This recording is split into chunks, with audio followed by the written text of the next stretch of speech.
Oh my God, you guys, I'm looking at the board. By the way, there's every call is about a breakup today. Like every single call is about a breakup. And you want to know why? Eclipse season. We're purging. Okay. That's why. It's true. It's true. Everyone's letting go of the toxic past 2 years, things that they want to let go of. Also, I have a date tonight and I'm going to do an experiment. Okay, guys. So Lucas always says that I'm not flirty. Okay. He's always like, you have the craziest, like, wall up energy. And I don't think that at all. I think I'm very flirty. And he's like, that's because you are flirty with girls and you're like bubbly and chatty to them. And then when straight boys talk to you, you have the biggest wall up and you're so defensive. So I'm going to try something tonight. I'm going to act like very feminine. Okay. I swear I'm doing this for you guys. I'm going to do this full experiment. You know how I always complain about how men don't ask questions on dates and like they don't listen to your answers. I'm going to literally be like, hi, like, hi. And then I'm just not going to talk. And I'm going to be really like giggly and just try to step into my feminine energy. If you have ideas of like other things that I should do, can you call in and tell me? Because I don't know how to act anymore on dates. Like I literally am so confused. Like I don't know how. And I try to be friendly, but I think I come in like a little bit of a ball buster and I don't want to. But I don't know. I get anxious about the silence. I don't want to just sit there in silence. So I don't know. Tonight, I think I'm literally going to be like, hi. Like I'm going to pretend that I'm like 26 basically. And then I'm just like, I don't know. We're going to see how it goes. I hope he's talkative. But I'll let you know how that goes.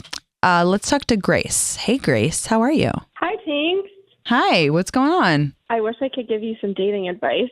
Oh, but I feel like I'm so bad at it. I don't even know anymore. I'm just doing an experiment for fun. Like, yeah. Yeah. I feel like everybody's like, be yourself, blah, blah, blah.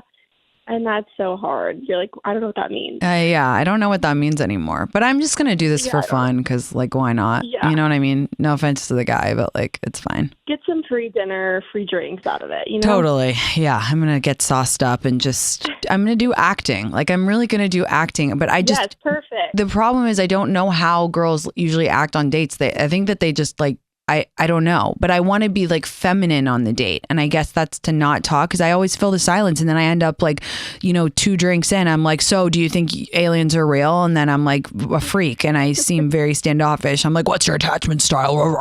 So I feel like I'm just going to giggle and not really talk. And we're going to see how it goes. I feel like it's like a full experiment. I feel like the giggle, it's a thing. Like, I feel like I've done that on dates. The giggle and the, like, you don't put a lot of, like, I just won't give anything. I'm just actually not going to be myself at all. This is a terrible idea, but I'm going to go for it for the sake of fun and just to be silly. No, we need to hear how it goes, obviously. Yeah. So I don't know if you remember, but I called you in like the beginning of January. Okay. It was like one of your first shows. I had hooked up for the first time. Like I'd never had a one night stand before. Okay. And the guy like ate me out the first time we hooked up. We hooked up again later that weekend. Yeah, I remember. That was such a good call. Okay. Yes, I remember. I feel like that kind of just started off my year of just like really taking control of like my sexuality and like not giving a fuck. I love that so much. And that's awesome. I did have like a weird situationship, obviously, as we all do. Obviously.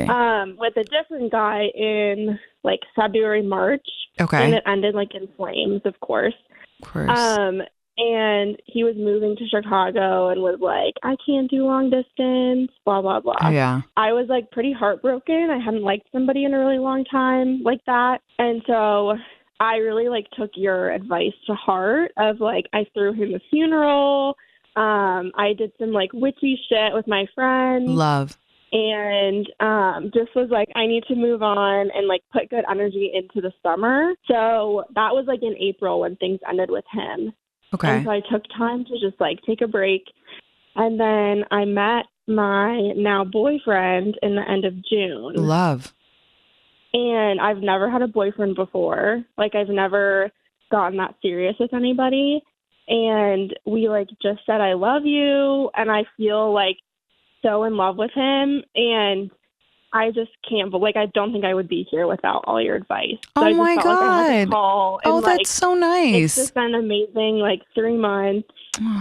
I've never felt like anybody's treated me better. Oh, I'm so happy. That's such a good ending. I kept waiting for the other shoe to drop, but I kept waiting for you to be like, and now I need help with this. But that's great. And you know why? It's because you had fun with it. And you were like, you know what? I feel like hooking up with people randomly.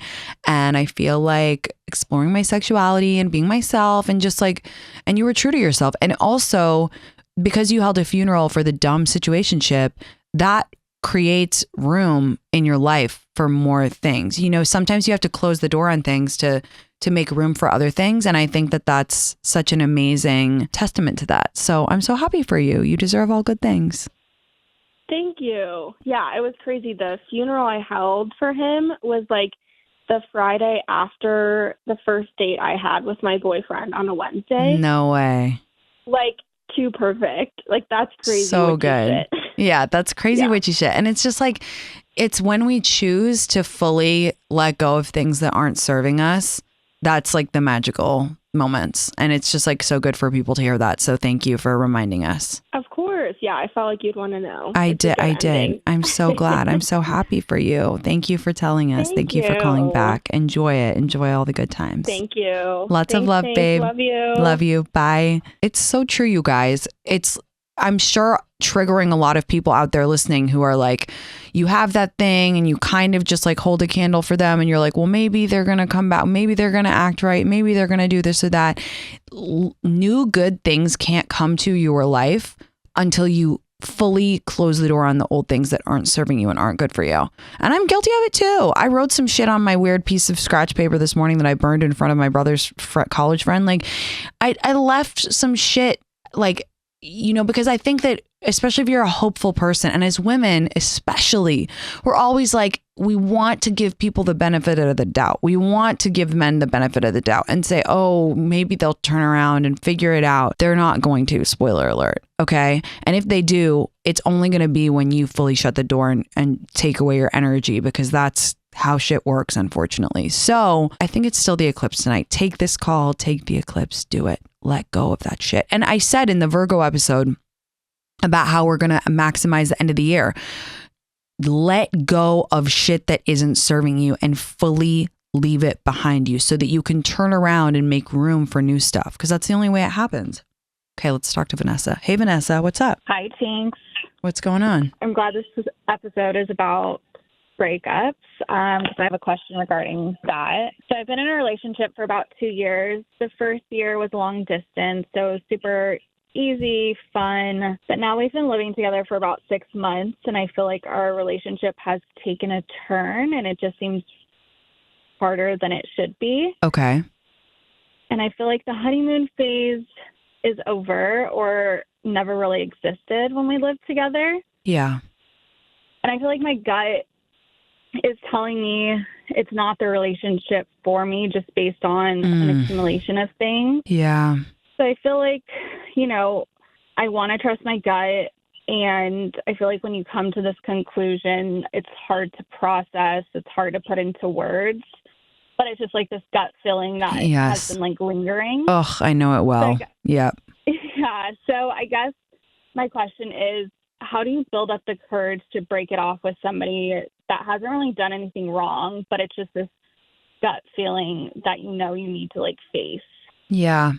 I mean, it's interesting because it's almost like the flip side of the first caller we had, you know, the nice guy who called in and he said, you know, his girlfriend just said she's kind of faded for her, fell out of love. And it's just like, this is the thing. It's sometimes that happens. And it is, in my opinion, it is the worst feeling in the world when you have the gut feeling that you need to break up with someone.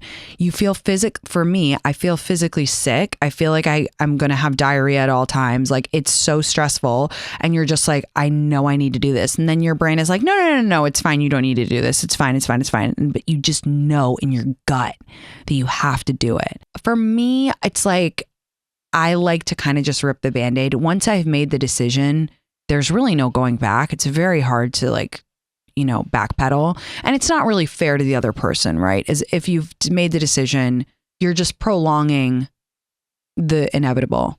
So I would just, I look, I get it. It's, you live together. It's going to be really fucking brutal, but you kind of just have to say, I don't feel how I used to feel, and I need to end this for both of us because it's not fair. And just be honest and answer any questions and try to be as decisive as possible, because I think any wavering, they might think, oh, maybe there's a chance, maybe we can get back together, maybe we can fix this. But it's like, it's done for you. It's not where you thought it was going to be. And you can even say, look, like, I think it was different when we were long distance. And then when we moved in together, that's when I realized this is just not for me. And that's okay. And I think that's like common with a lot of people, which is why it's great to like try things out and live together before you take the next step. So thank God, you're just at this point and not further on. You just have to do it and be honest and kind and just kind of, yeah. Yeah, no. And I feel like we've had these conversations already where I've kind of expressed how I felt, and we're just going in circles at this point where I'm like, yeah, I just need to rip the Band-Aid off and face how I feel. Yeah. Yeah. I'm sorry. It's going to be hard, but you can do it.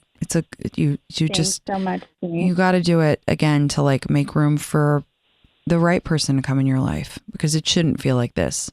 Moving in together, like living together after being long distance, like it should feel good. I'm not saying it should feel amazing all the time. Relationships are hard work and they ebb and flow. But if you have had this gut feeling for a while, you gotta cut it. Okay. Well, I appreciate it. I definitely needed this push to push me in the right direction. You got this. Okay. I'm thinking about you. Thanks for calling. Okay. Bye, babe. Bye. A lot of breakups today. We are purging this eclipse season. All right, super, super quick break. I'm going to be taking more calls right after this. If you're on the line, stay on the line. You want to join the call, it's 844-305-ANDY. I will be right back. You can have them.